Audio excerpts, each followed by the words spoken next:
Hello friends, कैसे हो आप। आज हम बात करेंगे अश्वत्थामा के बारे में, जो कम से कम 5000 साल से भटक रहे हैं। आज हम आपको कुछ दिखाएंगे उनके बारे में, कुछ ऐसे सबूत जो आपने कभी नहीं देखे होंगे, ना ही सुने होंगे। आपने असीरगढ़ किले से जुड़ी और रहस्यमयी और रोचक बातें बहुत सुनी होंगी, जिसमें सबसे महत्वपूर्ण और विख्यात है अश्वत्थामा की कहानी। दुनिया का सबसे बड़ा रहस्य अपने में समेटे असीरगढ़ किला बुरहानपुर से लगभग 20 किलोमीटर की दूरी पर उत्तरी दिशा में सतपुड़ा पहाड़ियों के शिखर पर समुद्र सतह से 750 फुट की ऊंचाई पर स्थित है। बुरहानपुर खंडवा से लगभग 80 किलोमीटर की दूरी पर स्थित है। धरती पर अश्वत्थामा का वजूद आज भी मौजूद है। महाभारत के बारे में जानने वाले लोग अश्वत्थामा के बारे में तो जानते ही होंगे। कहा जाता है कि महाभारत के प्रमुख चरित्रों में से एक अश्वत्थामा भी है, जो आज भी धरती पर मौजूद है। अगर ये सुन के आपको हैरानी हो रही है तो एक अलग बात है, पर यह सच है, अश्वत्थामा धरती पर आज भी मौजूद है।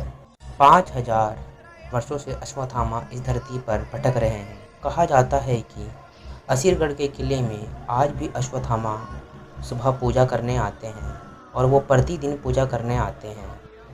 इस किले में शंकर भगवान का एक बहुत बड़ा मंदिर है, जिसमें अश्वत्थामा पूजा करने आते हैं। वह प्रतिदिन सुबह ताज़ा फूल और गुलाल चढ़ाकर जाते हैं।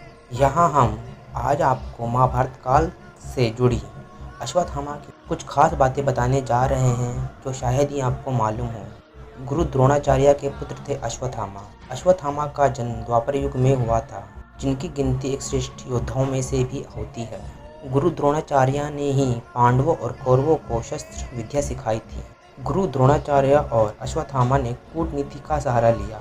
महाभारत के युद्ध में पिता पुत्र की जोड़ी ने महाभारत के युद्ध के दौरान पांडवों की सेना को तहस नहस कर दिया था। पांडवों की सेना को मरते देख श्री कृष्ण ने एक योजना बनाई। कूटनीति से पांडवों ने द्रोणाचार्य का वध कर दिया।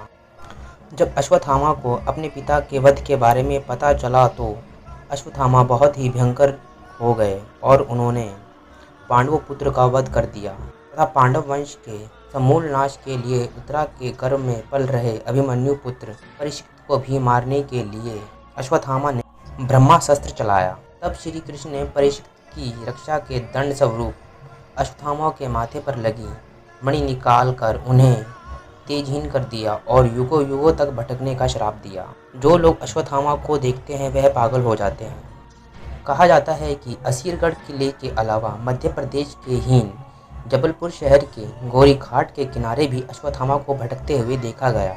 स्थानीय निवासियों के अनुसार कभी कभी वह अपने मस्तक के घाव से बहते खून को रोकने के लिए हल्दी और तेल की मांग भी करते हैं।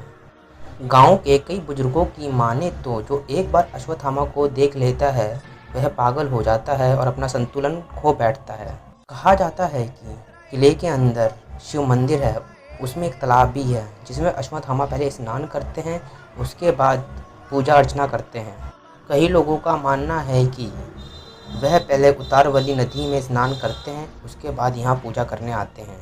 आश्चर्य की बात यह है कि पहाड़ की चोटी पर बने किले में स्थित यह तालाब बुरहानपुर की तपती गर्मी में भी कभी सूखता नहीं है। तालाब के थोड़े आगे गुप्तेश्वर महादेव का मंदिर है। मंदिर चारों तरफ से खाइयों से घिरा हुआ है। कहा जाता है कि इन खाइयों में कहीं एक गुप्त रास्ता बना हुआ है, जो खांडवा से होते हुए सीधे मंदिर में निकलता है। इसी रास्ते से अश्वत्थामा आते हैं, इसी रास्ते से होते हुए अश्वत्थामा मंदिर के अंदर चले जाते हैं। भले ही इस मंदिर में कोई रोशनी और आधुनिक व्यवस्था ना हो और यहाँ पर परिंदा भी पर नहीं मार सकता है, पर अश्वत्थामा डेली यहाँ पूजा करने आते हैं। शिवलिंग पर प्रतिदिन ताज़ा फूल एवं गुलाल चढ़ा रहता है। यह इतिहास महाभारत काल से जुड़ा हुआ है। पहले ये जगह खंडवा वंश से जुड़ी हुई थी। किले का नाम असीरगढ़ यहाँ के एक प्रमुख चरवाहा आसा अहीर के नाम पर रखा गया था। किले को यह स्वरूप 1380 ईसा पूर्व में फारूकी वंश के बादशाहों ने दिया था। जहाँ तक अश्वत्थामा की बात है तो सफ़ी साहब फरमाते हैं कि मैंने बचपन से ही अश्वत्थामा की कहानियों को सुना है। मानो तो ये सच है और ना मानो तो ये झूठ। अष्ट चिरंजीवियों में से एक थे अश्वत्थामा। महाभारत के प्रमुख पात्रों में से एक थे अश्वत्थामा। यह कौरवों और पांडवों के गुरु द्रोणाचार्य के पुत्र थे। हनुमान जी आदि 8 अमर लोकों में से अश्वत्थामा का नाम भी जाना जाता है। दोस्तों, अगर आपको मेरी वीडियो पसंद आए तो प्लीज़ अपनी राय कमेंट बॉक्स में ज़रूर दें।